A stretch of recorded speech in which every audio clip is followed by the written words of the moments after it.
Our old pickaxe broke. We got a new one. This says it has a full lifetime warranty. We'll see about that.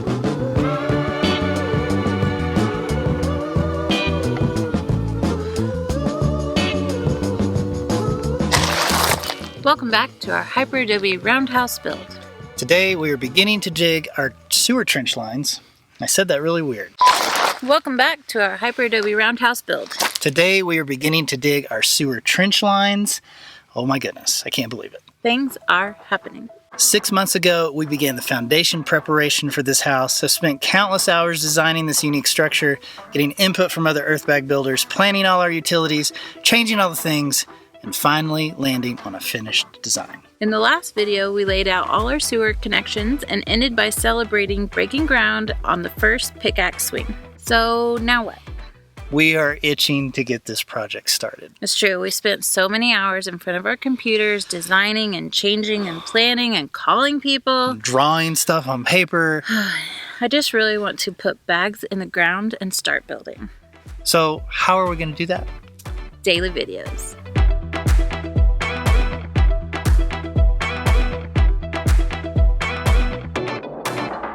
That's right, daily videos are coming back.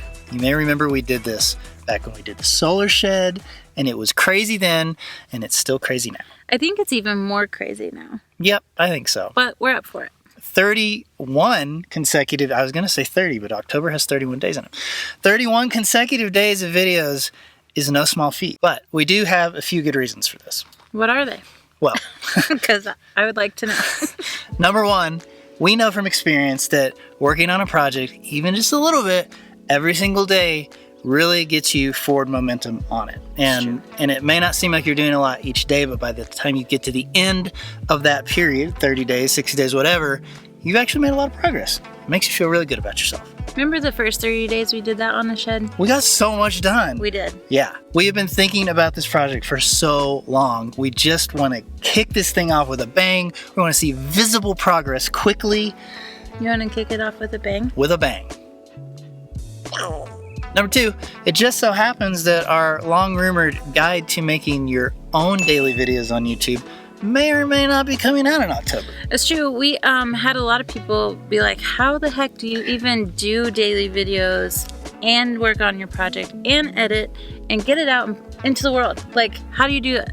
Well, we wrote it all down and we're going to use it in October just to make sure it works. So keep an eye out for that. Number three, we miss having breakfast with you. Guys, there's so many people that message us and say, we miss having breakfast and our coffee with you every morning. So guess what? We're doing it. As you can imagine, the process of getting ready to make a video every single day in the month of October is a lot. But also just getting all the supplies we need for the project is a lot.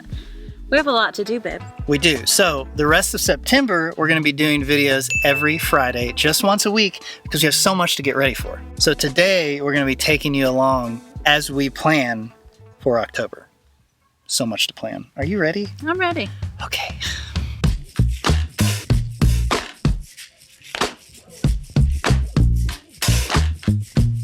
Now, before we can get too far, we need to talk about dropping our sewer line.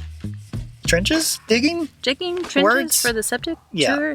Sewer line. Okay. As we're digging, the important thing to remember is the proper drop. We have a really long run. By the time you go all the way back to our bathroom down to the septic tank, it's 125 feet at a 1/4 inch drop per foot. That is 32 inches from end to end. Also, we have a pad that's already built up, so we had to draw ourselves a thing here. So septic tank, here's our pad. By the time we start our line over here, we're only about 13 inches underground in the pad, and it's going to slope all the way down. Now, the only issue we're going to run into really is that right here, as we come out of the pad, this is where we drive over, and that's not a lot of soil sitting on top of that. So we may have to bring in some more soil right here to kind of even that out. We don't want to dig too deep. We want to have undisturbed soil under this pipe at that proper slope all the way down, which is going to be tricky. Our old pickaxe broke. We got a new one. This says it has a full lifetime warranty. We'll see about that.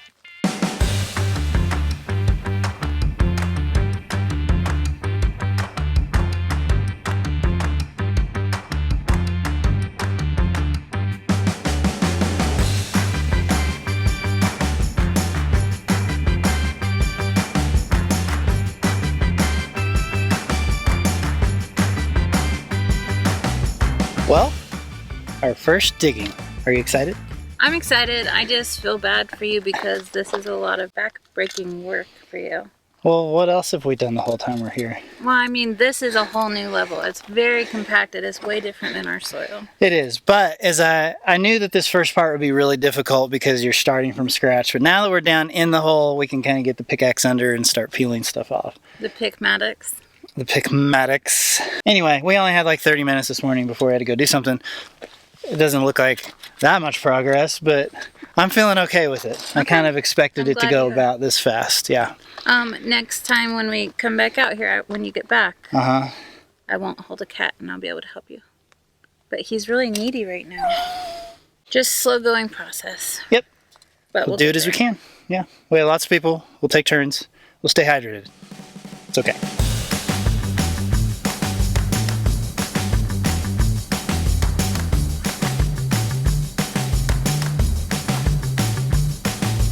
Okay, back at it today. We're gonna keep going, see how far we get.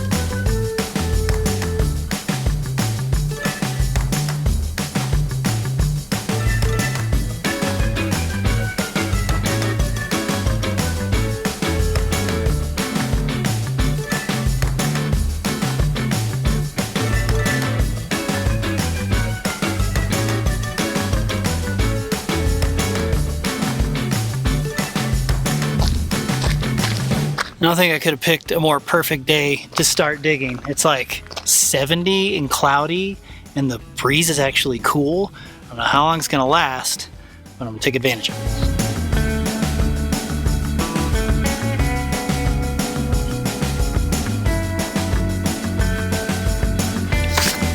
See that? That's how hard the ground is.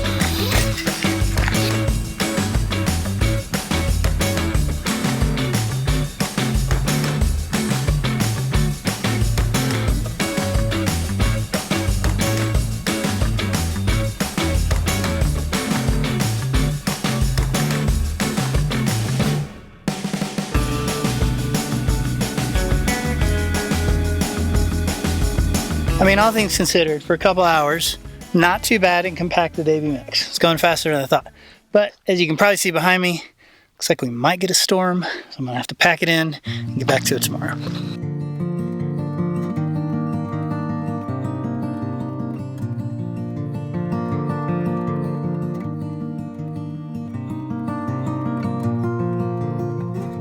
As we were planning for our daily October videos, there is so much stuff we have to finalize if we want to actually lay bags in October. Like what? So first of all, we're not just like gonna lay bags on top of this ground. Even though it is leveled and compacted and it's ready to go, that's not really what you want to do with earth bags. So we need to dig our trenches that our earth bags are going to be in, but there's so much to do before that. Yeah, there's a lot of pieces involved, so we're going to talk about that real quick. Step number 1 is we need to dig the trench. Now, we need to know how deep that trench is going to be and what's going in it. Yeah, so math. Yeah. Going to be a lot of math, but we're going to work through it together, okay? Okay. First of all, we want to dig down and we want to have at least like 3 bags underground, kind of what they call it a toe hold. I mean, I don't think the bags would just like slip off the ground, but when you're building this much bagging going this tall, it's a good idea to have it partially in the ground, cement stabilized, of course, as sort of the foundation for all the other bags. But before you can even put those bags in the ground, we also need to do a rubble trench. Right, so even though this is leveled and compacted with AB mix, we want to compact a layer of gravel that the bags will actually lay on. That'll help us level everything even better and provide like a tamped, stable environment, because these bags are going to be real heavy. Yeah. It's a lot of weight, and we don't want the building to like sink down over time. So to calculate all this, we had to walk off our actual earth bag walls, right? And that worked out to about 400 linear feet. Now, we needed to know that because we need to know how much gravel to bring in. So with about 400 linear feet of earth bags, we want 5 inches of gravel in our trench. That's almost, what, a ton of gravel? It's about 9.5 yards. Yeah. I don't know. It's a lot. These measurements confuse me. No. It's a decent amount of It's gravel. only 5 inches. Yeah. Then there's the vapor barrier. Right. Now, this is a... Do we need this? Do we not? We keep going back. We and forth. likely don't need it, Most of the people out here who have built with Earthbags do not include a vapor barrier because we don't have a lot of rain here. Most of the time. Most of the time. But we're going to take every precaution that we can to ensure that this building stands as long as possible. We don't want, during a massive monsoon sheet flooding event, for the water to get down into those bags and to, I don't know, make them less stable or whatever. That being said, we have already lifted up this pad at least a foot on the high side. We will be grading away from the building, and we have a berm and swale right in front. The swale was designed specifically to stop and catch that sheet flooding rain. So I think it'll be okay, but just in case, we're going to put vapor barrier on the back walls where the water might run into if we get like a 2,000-year event. We are currently researching options. We need at least 6 feet of it because it has to wrap around those 3 bags. So if you take 16 inches plus 20 inches tall plus 16 inches plus 20, it's about 72 inches, which is 6 feet. So we want it to wrap all the way around and completely enclose the bags. So we need to find vapor barrier that is at least 6 feet wide and about 120 feet long. Yeah. Still looking for that. Now, this isn't the only thing that's going in the trench. Before that vapor barrier even gets put down, we are going to install hardware cloth. Now, this is what we'll call our rodent barrier. Yes. Not our vapor barrier, our rodent barrier. We do know people who have had both Superadobe and Hyperadobe bags where rodents have eaten their way through the bags and up into the wall. And these are even ones with cement inside them. They can still chew through that. We do not want that to happen. No. We don't want 15 years from now to have a bunch of holes in our wall where rodents have decided to dig through. So, hardware cloth. We're doing 1/4-inch hardware cloth along all the bottom bags and up and over until we're way above ground. This is by far going to be the most costly part of This phase. Yeah. Yeah. It's a lot. So we're looking into like some commercial suppliers, like trying to find somebody that sells rolls in bulk. We'll let you know what we find.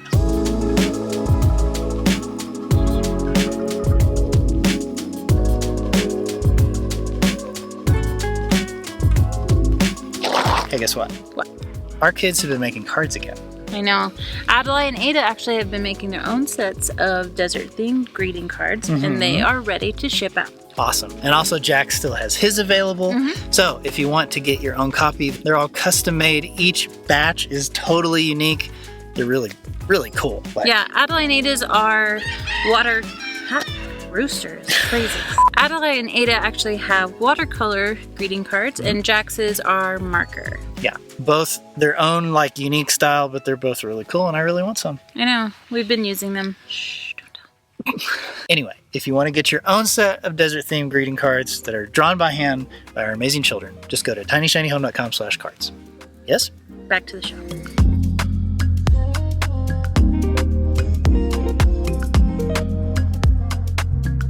All right, so let's figure out the depth of this trench because there's a few other things going into this. We said we wanted 3 bags, right? And that's about 15 inches. And then in 5 inches of gravel. But then we have to think about the cement pad that's going to go inside the bags. We want to be able to step up into the house and not have the house like at this pad level. Right, we want it raised up. And so what's going to happen is the way the math has worked out so far is we're actually going to do 4 bags up, and then that last bag will be what we consider the form for the concrete pad to be poured into. The way that's going to work though is, remember, we're going to insulate underneath the concrete, so that's 2-inch foam insulation, and then about 5 feet of concrete. 5 feet? Sorry.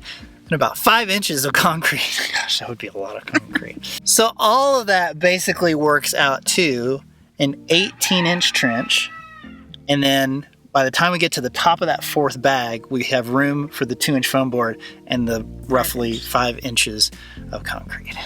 Math! Yeah.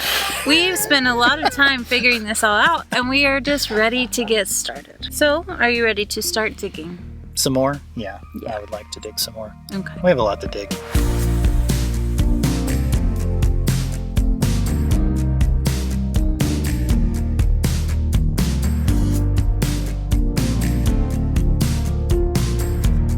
Guys, I can't dig if you're all right here.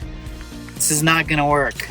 Babe, I've trained them to where when I tell them to dig, they dig. Are you ready? Or they just get in the way. Mojito, come here. Mo, can you dig?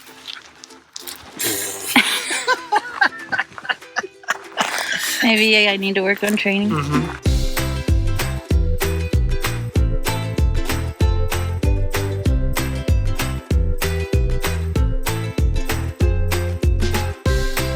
Thought the rain would make it a little easier.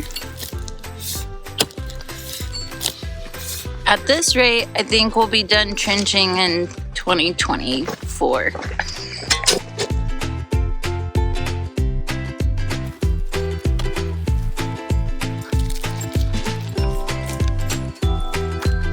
You're doing great, Deb.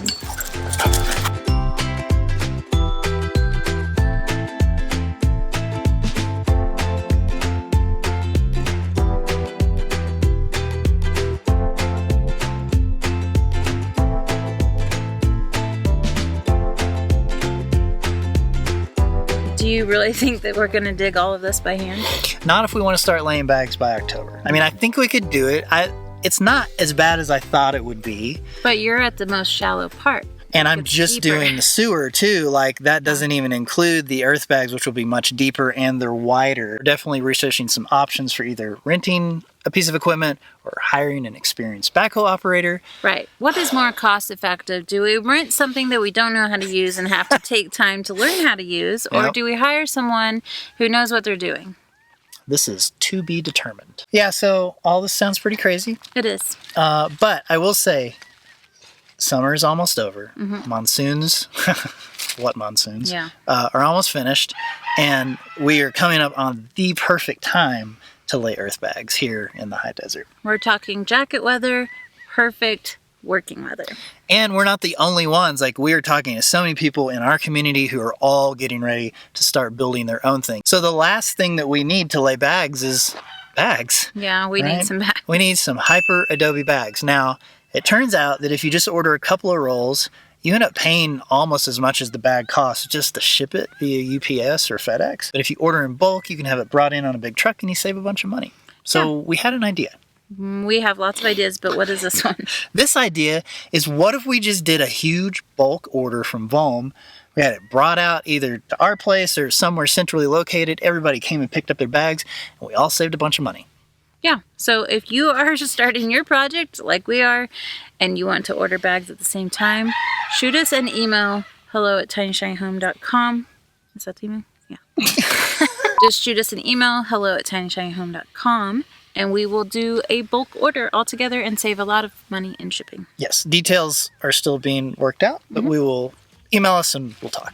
Cool? Cool. All right, well, I guess I'm going to go dig some more. I just randomly picked up a guy.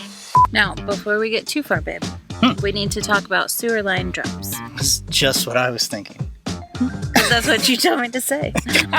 We thought it would be a good idea to, eat our own dog food. What? Practice what we preach. I think you should do that again. Now, before we can get too far, we need to talk about sewer line drops. Speaking my love language.